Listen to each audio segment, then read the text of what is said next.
এই মামলার দৃশ্য এখানে ওর যে ঘটনাটা এটা সবার জন্য অত্যন্ত বেদনাদায়ক ছিল। সবাই প্রচণ্ড ক্ষুব্ধ ছিল ব্যাপারটা নিয়ে।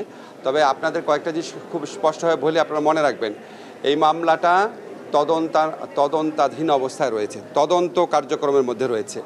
যেই মামলা তদন্তের মধ্যে থাকে সেই মামলার ক্ষেত্রে ফাইনাল রিপোর্ট দেওয়া বা এই ধরনের পদক্ষেপ নেওয়া উদ্ধার করার এখতিয়ার বা সুযোগ থাকে আর কি।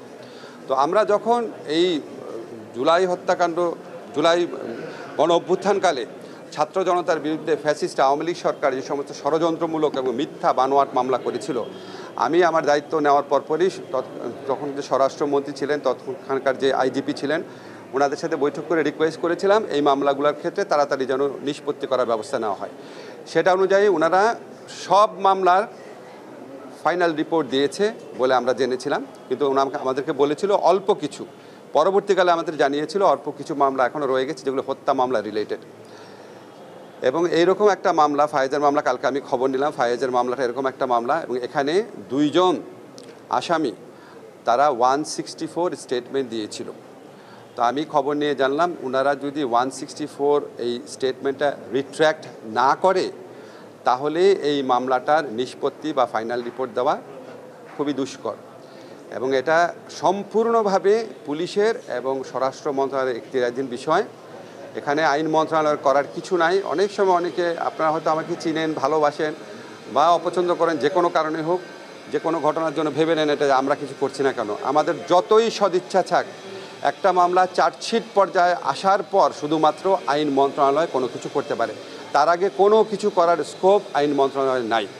তো আমরা আশা করব যারা উপযুক্ত কর্তৃপক্ষ আছে তারা উপযুক্ত ব্যবস্থা নেবে, এবং 164 স্টেটমেন্ট যারা দিয়েছিল তারা যেন 164 স্টেটমেন্ট প্রত্যাহার বা রিট্র্যাক্ট করার পদক্ষেপ নেয়, যাতে করে এই মামলাটা খুব দ্রুত উইথড্র করার সুযোগ সৃষ্টি হয়। আপনাদের একটা কিছু মনে রাখতে হবে, আমরা আইন দ্বারা পরিচালিত হই।